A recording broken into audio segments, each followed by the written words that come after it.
நிறைவாழ்வு AG சபை வழங்கும் morning மன்னாவிற்கு உங்களை அன்போடு வரவேற்கிறோம்.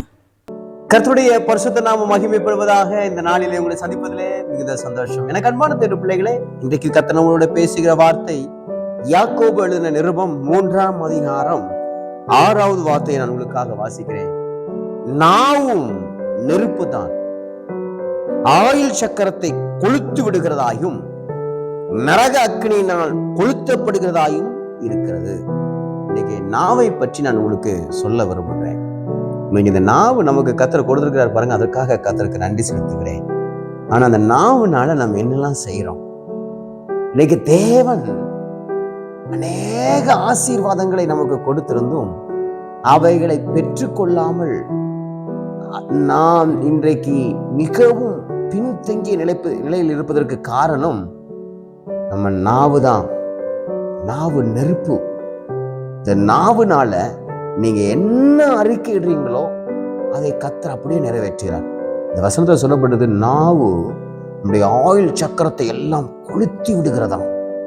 நான் செத்துருவேன், நான் செத்துருவேன், நான் செத்துருவேன், நான் செத்துருவேன்னு சொல்லி பாருங்க, சீக்கிரமும் செத்து போயிருவீங்க. நான் வாழுவேன், நான் வாழுவேன், நான் வாழுவேன் நீங்க சொல்லி பாருங்க, எவ்வளோ பெரிய வியாதி வந்தாலும் எவ்வளோ பெரிய பிரச்சனை வந்தாலும் நீங்க வாழுவீங்க. இன்னைக்கு நிறைய நேரம் நம்ம தப்பா பேசி கொண்டிருக்கிறோம். கர்த்தர் சொன்ன வாக்கு தத்தங்களை பேசாம வாழ்க்கையில் நடக்கக்கூடிய சில பிரச்சனைகளையும் சூழ்நிலைகளையும் பேசி கொண்டிருக்கிறோம். இன்றைக்கு கர்த்தர் உங்களோட பேசுகிற வார்த்தை, நான் உனக்கு கொடுத்துருக்கிற நாவை நீ நெருப்பா பயன்படுத்துறியா? நான் உனக்கு கொடுத்திருக்கிற நாவை உன் ஆயில் சக்கரத்தையே கொளுத்துகிற அளவிற்கு அதை நீ பயன்படுத்தி கொண்டிருக்கிறாயா? நான் உனக்கு முன்னாடி நன்மையும் வச்சிருக்கிறேன், தீமையும் வச்சிருக்கிறேன். நீ நன்மை எடுக்க விரும்பினால் நன்மையை பெற்றுக்கொள், தீமை எடுக்க விரும்பினால் தீமையை பெற்றுக்கொள். கர்த்தர் சொல்லுகிறாரு, உங்க நாவினால அறிக்கை இடுகிறத நீங்கள் மாற்றிக்கொள்ள வேண்டாம். பார்க்கிற காரியங்கள் உங்களுக்கு ஒரு வித்தியாசமா இருக்கலாம். எப்படியா பேசாம இருக்கிறது? நான் பார்க்கிற சூழ்நிலைகள் எல்லாம் எனக்கு ரொம்ப வித்தியாசமா இருக்குது, அதைதான் நான் பேச முடியும் அப்படின்னு நீங்க நினைக்கலாம். நன்றாக கவனித்துக் கொள்ளுங்கள். நான் உங்களிடத்தில் ஒரு கேள்வி கேட்கிறேன். சூழ்நிலைகளை உங்களாலும் என்னாலும் மாற்ற முடியுமா? நிச்சயமா முடியாதல்லவா? அதை மாற்ற சக்தி படைத்தவர் யார் தான்? நாம் ஆராதிக்கிற தேவன் தான். அப்போ அவர் மேல விசுவாசத்தை வைத்து சூழ்நிலைகளை மாற்றுகிறவரை நோக்கி பார்த்து, சூழ்நிலையை அல்ல, சூழ்நிலைகளை மாற்றுகிறவர் அவர் என்னோடு இருக்கிறார் என்று சொல்லி, அவர் எப்படி மாற்ற விரும்புகிறார், நீங்கள் அதை எப்படி மாற்ற வேண்டும் என்று நீங்கள் விரும்புகிறீர்களோ அதை உங்கள் நாவினாலே அவருடைய நாமத்தினாலே உச்சரித்து பாருங்கள். நான் சொல்லுகிறேன், நீங்கள் சொல்லுகிற காரியங்களை கர்த்தர் அப்படியே ஒன்றும் தரையிலே விழாதபடிக்கு நிறைவேற்றுவார். ஒரு உதாரணம், உச்சம் தலையிலிருந்து உள்ளங்கால் வரையிலும் அழுகி நாற்றம் எடுத்துக் கொண்டிருக்கிறது. ஒருவன் கூட அருகில் வர முடியவில்லை.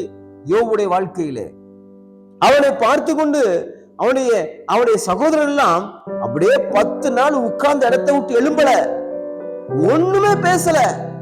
அவ்வளவு அசிங்கமா, அவ்வளவு அலங்கோலமா, அவ்வளவு நாற்றம் பிடிச்சவனா அவன் உட்கார்ந்து இருக்கிறான். அவங்க நண்பர்கள் 3 நண்பர்களும் அவனை பார்த்து, இதுவரை இப்படிப்பட்ட ஒரு வேதனையோடு எந்த மனுஷனையும் நான் பார்க்கலன்னு சொல்லி அவ்வளவு வேதனையோடு அந்த யோபு உட்கார்ந்து பார்த்துட்டு ஒரு வார்த்தை கூட பேசாம உட்கார்ந்து இருக்கிறாங்கன்னா எவ்வளவு வாய் அடைச்சு போயிருக்காங்க யோபுவுக்கு நடந்த பிரச்சனையை பார்த்து. ஆனா யோபு பார்த்தீங்களா, யோபு சொன்ன வார்த்தை என்ன தெரியுமா?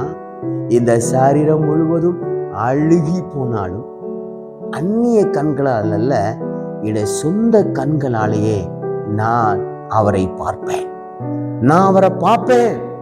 அந்நிய கண்களால் அல்ல, இன்னொருத்தன் கண்ணை வச்சு கிடையாது. இந்த கண்ணும் அழுகி போகாது, ஒன்னும் அழுகி போகாது. நிச்சயமாய் என் தேவனை நான் தரிசிப்பேன் என்று சொல்லுகிறான். வாழ்க்கையில ஹோப்லெஸ் லைஃப் தான், நம்பிக்கையற்ற ஒரு சூழ்நிலை தான்.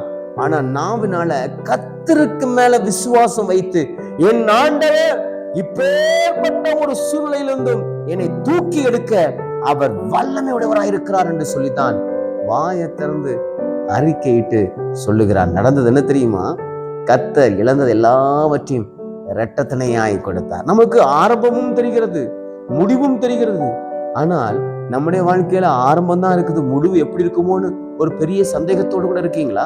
அதுக்குதான் பரிசுத்தவானுடைய வாழ்க்கையுடைய ஆரம்பத்தையும் அவருடைய நடு வாழ்க்கையையும் அவருடைய முடிவையும் கர்த்தர் பரிசுத்த வேதாகமத்தில் எழுதி வைத்திருக்கிறார். அவர்கள் இந்த சூழ்நிலையில கடந்து போகும் பொழுது அவர்கள் எப்படியெல்லாம் தன்னுடைய வாழ்க்கையில இயேசு கிறிஸ்துவை சார்ந்து கொண்டார்கள், பிதாவாகிய தேவனை சார்ந்து கொண்டார்கள், பரிசுத்த ஆவியானவரை சார்ந்து கொண்டார்கள், அவர்கள் எப்படி பிரச்சனைகளை மேற்கொண்டார்கள், எப்படி ஜெயித்தார்கள், எப்படி அறிக்கையிட்டார்கள் என்றுதான் பரிசுத்தவனுடைய வாழ்க்கை நமக்கு முன்மாதிரியாக இருக்குது. ஆகையால் உங்க நாவ இன்னைக்கு சரி பண்ணிடுங்க. தேவையில்லாத வார்த்தை பேசாதீங்க. நான் எங்க நல்லா இருக்க போறேன் அப்படின்னு சொல்லாதீங்க. நான் நல்லா இருப்பேன், கர்த்தர் என்ன நல்லா வைப்பார். நான் ஆசீர்வாதமா இருப்பேன், கர்த்தர் என்ன ஆசீர்வாதமா வைப்பார். நான் நல்லா படிப்பேன், கர்த்தர் எனக்கு ஞானத்தை தருவார், கர்த்தர் என் வாழ்க்கை தரத்தை உயர்த்துவார். நான் நிச்சயமாக கீழிருந்து மேல வருவேன், கர்த்தர் வாழ்க்கையை அபரிதமாய் ஆசீர்வதிப்பார் என்று விசுவாசித்து பாருங்கள். நான் சொல்லுகிறேன், நிச்சயமாகவே உங்கள் நாவினால் அறிக்கையிடுகிற எல்லாவற்றையும் கர்த்தர் கேட்டு ஒன்றும் தரையில விழாதபடிக்கு அப்படியே நிறைவேற்றுவார். இன்றைக்கு நாவினால அநேக வசனங்களை சொல்லி இன்னைக்கு ஆசீர்வாதங்களை பெற்றுக்கொள்றீங்களா?